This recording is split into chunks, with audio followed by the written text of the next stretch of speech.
I've answered a whole slew of your questions in my last 2 Q&A videos, all about software and backups and gear. In this video, I'm answering all the questions that didn't fit into those other categories. So we will be all over the map here. Let's go. My first question is from Saul. Ever do archery? Shot archery photos? How would you go about shooting creative archery photos? I did try archery once and it was a blast. I did get a huge bruise on my arm because I wasn't holding the bow properly. How would I shoot it though? It would depend upon my situation and my goals. If I'm doing it for fun, I'll probably just experiment. Angles, depth of field, focus areas. When I'm shooting something that I've never shot before and it's in a professional capacity, I definitely do some research beforehand to see what I can expect and try to plan a bit. I'd really want to know what's important to the archers or the archery range or whoever's paying me so that I can showcase it. And I always like to be a little different from the crowd too. So I would take a look at how others shoot the sport, but then try to put my own spin on things. And since there are flying projectiles involved, I would learn every single bit of safety and respect all of the rules of the range. Rick wants to know, your favorite location to photograph in Arizona? Well, Arizona is beautiful and diverse, and I love so many places, but I always go back to the Grand Canyon. I seriously may even end up there this weekend. Why? Because I love it, that's why. Michael, have you ever done street photography? What do you think about it? Oh, all the time, and I love it. It's one of my favorite things to do if I'm visiting a new city. I'll walk around and take photos. I feel like I get to know a place that way.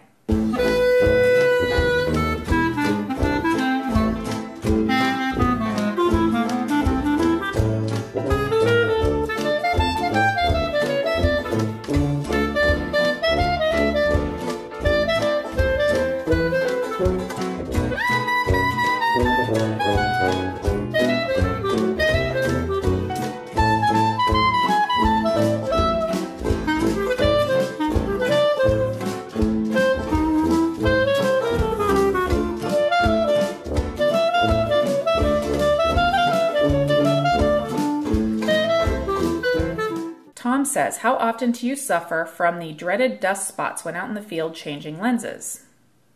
Not often. Improvements in tech have made dust pretty much a non-issue. Back in the bad old days of cameras like the D100, dust was visible even at wide apertures. Now, with reconfigured sensor and filter packages and in-camera cleaning tech, I can't remember the last time I had dust interfere with a shot. A little bit of care when changing lenses can go a long way, and depending upon the environment, it may be inevitable. I don't worry or think about it, and I certainly don't dread it. I do clean my own sensors when needed, but this has become a rare event. If you do end up with a dirty sensor and you don't want to clean it yourself, a camera shop or Nikon can clean it for you. If you do want to clean your own, check out some of the resources online. I do not recommend any particular method because I don't want to hear any horror stories that go back to any sensor cleaning advice that I gave out. Ken says, something that really bugs me. Most tutorials on uses of DSLR say you must shoot RAW. I have read all the reasons, but what if you are not computer literate, dyslexic, or otherwise could your pictures with some manipulation, most tablets have an edit suite, be less acceptable of those produced by the RAW process? I think Ken is asking if it's okay to shoot JPEG. And yes it is. This is truly a controversial subject, and the RAW versus JPEG debate will never be settled, ever. I have one rule when it comes to this, and it's for all of you. Set your camera how you are most comfortable, and don't worry about what other people think or tell you what to do. Photography is an art, and it's personal. Set your camera how you like, and then don't worry about what the next person does. My last question is from Mark. Have you ever adapted old lenses to your digital gear? My digital cameras are micro 4/3, so I can adapt almost anything on them. Interesting, but not great if you want wide angle. I have used older lenses on newer bodies and vice versa. You can see a shoot where I used an old manual focus 50mm lens on my D810 at the link above. It's fun to experiment.